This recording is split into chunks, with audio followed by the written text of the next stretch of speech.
جی بسم اللہ الرحمن الرحیم. آج کا ہمارا تفہیم عبارت کا سلسلہ جو ہے وہ جاری ہے، اور آج کا اس مہینے کا یہ آخری لیکچر تفہیم عبارت نمبر 12. تو آئیے عبارت شروع کرتے ہیں کہ دنیا کے ادب میں ڈرامہ ایک نہایت قدیم صنف ہے. اردو میں ڈرامے کی ابتدا 1853 میں امانت کی اندر صبا سے ہوئی، لیکن جدید ڈرامے کا تصور بعد میں انگریزوں کی وساطت سے آیا.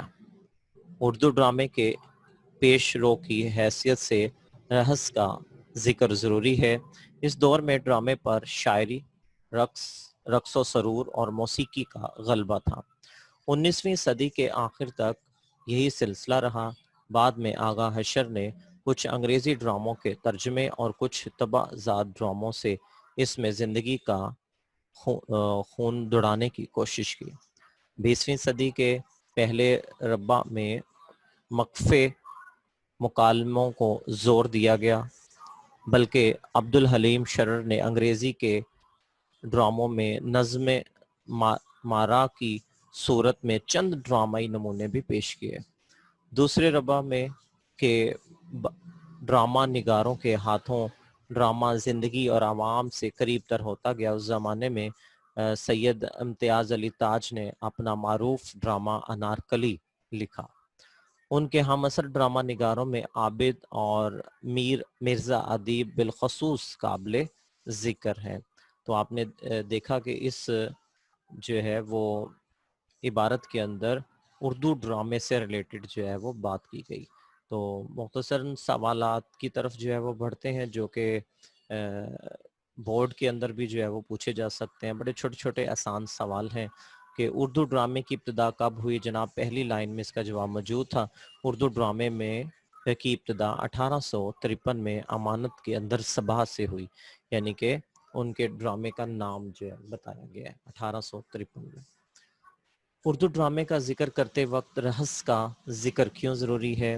تو اردو ڈرامے کا ذکر کرتے وقت رہس کا ذکر اس لیے ضروری ہے کیونکہ رہس کی جو ابتدائی اردو ڈرامے کی پیش رو کی حیثیت رکھتی ہے. تو اس انداز کے اندر، یعنی کہ ڈراموں کے اندر جو ہے وہ ابتدائی دور میں جو ہے وہ ہم قافیہ مکالمے جو ہے وہ بولے جاتے تھے. تو ایک جملے سے دوسرا جملہ جو ہے وہ جڑا ہوتا تھا، ڈائیلاگ جو ہوتے تھے. تو سوال نمبر 3، اردو ڈرامے پر شاعری اور رقص کا سرور کا غلبہ کب تک جاری رہا؟ تو ڈرامے کے اندر اردو ڈرامے پر شاعری اور رقص و سرور کا موسیقی کا غلبہ 19ویں صدی کے آخر تک جو ہے وہ جاری رہا. یعنی کہ ڈرامہ صرف مکالمہ ہی نہیں بلکہ اس دوران میں رقص اور موسیقی کو بھی جو ہے وہ کافی اہمیت حاصل تھی ڈرامے کی کامیابی کے لیے. تو آج کی جدید ڈراموں کے اندر بھی بیٹا یہی صورتحال ہے.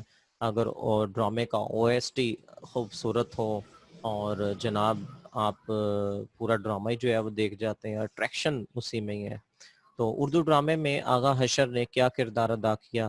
آغا حشر نے کچھ انگریزی ڈراموں کے ترجموں اور کچھ طبع کہتے ہیں جو پہلے سے پرنٹ کیے ہوئے ہوتے ہیں، اور ان ڈراموں سے اردو ڈرامے کی زندگی کا خون دوڑانے کی کوشش کی. یعنی کہ ایسے لگا آغا حشر نے انگریزی ڈراموں کے ترجمے کیے اردو کے اندر، تو ایسے لگتا تھا کہ جیسے وہ ڈرامے اردو میں ہی لکھے گئے ہیں.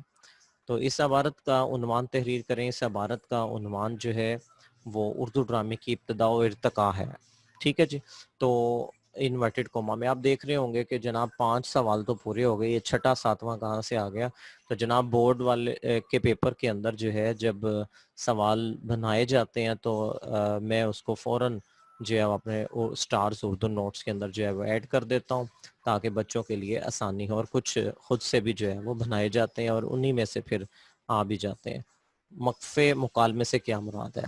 ایسے مکالمے جن میں قافیے کا خیال رکھا گیا ہو، یعنی کہ ایک ڈائلاگ جس قافیے میں بولا جا رہا ہے آخر میں وہ قافیہ آ رہا ہے، دوسرا ڈائلاگ جو دوسرا کردار بولتا ہے اس میں بھی وہ ہم قافیہ الفاظ کا استعمال کرتا ہے. اس طرح سے ڈائلاگ ایک تسلسل بھی بنتے ہیں اور اس میں ترنم بھی پیدا ہو جاتا ہے، اٹریکشن ہوتی ہے. تو طبع زاد ڈرامہ کیا ہوتا ہے؟ اپنے لکھے ہوئے ڈرامے کو طبع زاد ڈرامہ کہتے ہیں. تو جناب یہ تھی آج کی ہماری عبارت جس میں اردو کے جو ہے وہ ڈرامے کے حوالے سے اس کے ابتدا ارتقاء کے بارے میں جو ہے وہ بات بیان کی گئی. تو ہم لیکچر کے آخری حصے کے اندر جو ہے کویشچن آنسر کی طرف چلتے ہیں. آئیے جی.